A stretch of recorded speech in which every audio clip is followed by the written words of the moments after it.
Ushbu hadis Abu Musa Ash'ari radhiyallohu anhudan rivoyat qilinadi.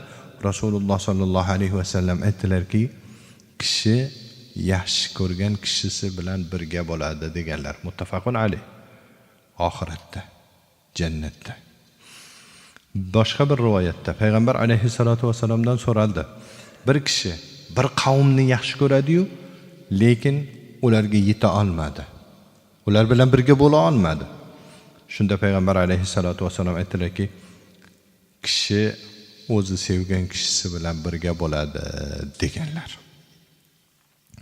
Hadisdan olinadigan foydalar. Birinchi foyda. Kishi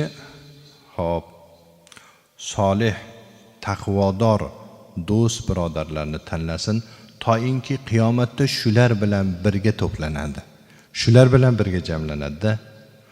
Bu yaxshilar bilan hamsuhbat bo'lish va do'st bo'lishning fazilati mana shu joyda. Qiyomatda shular bilan birga jamlanadi, bitta joyda jamlanadi. Jannatilar bilan, jannatilar amalini qiladigan taqvodorlar bilan do'st bo'lish kerak bu dunyoda.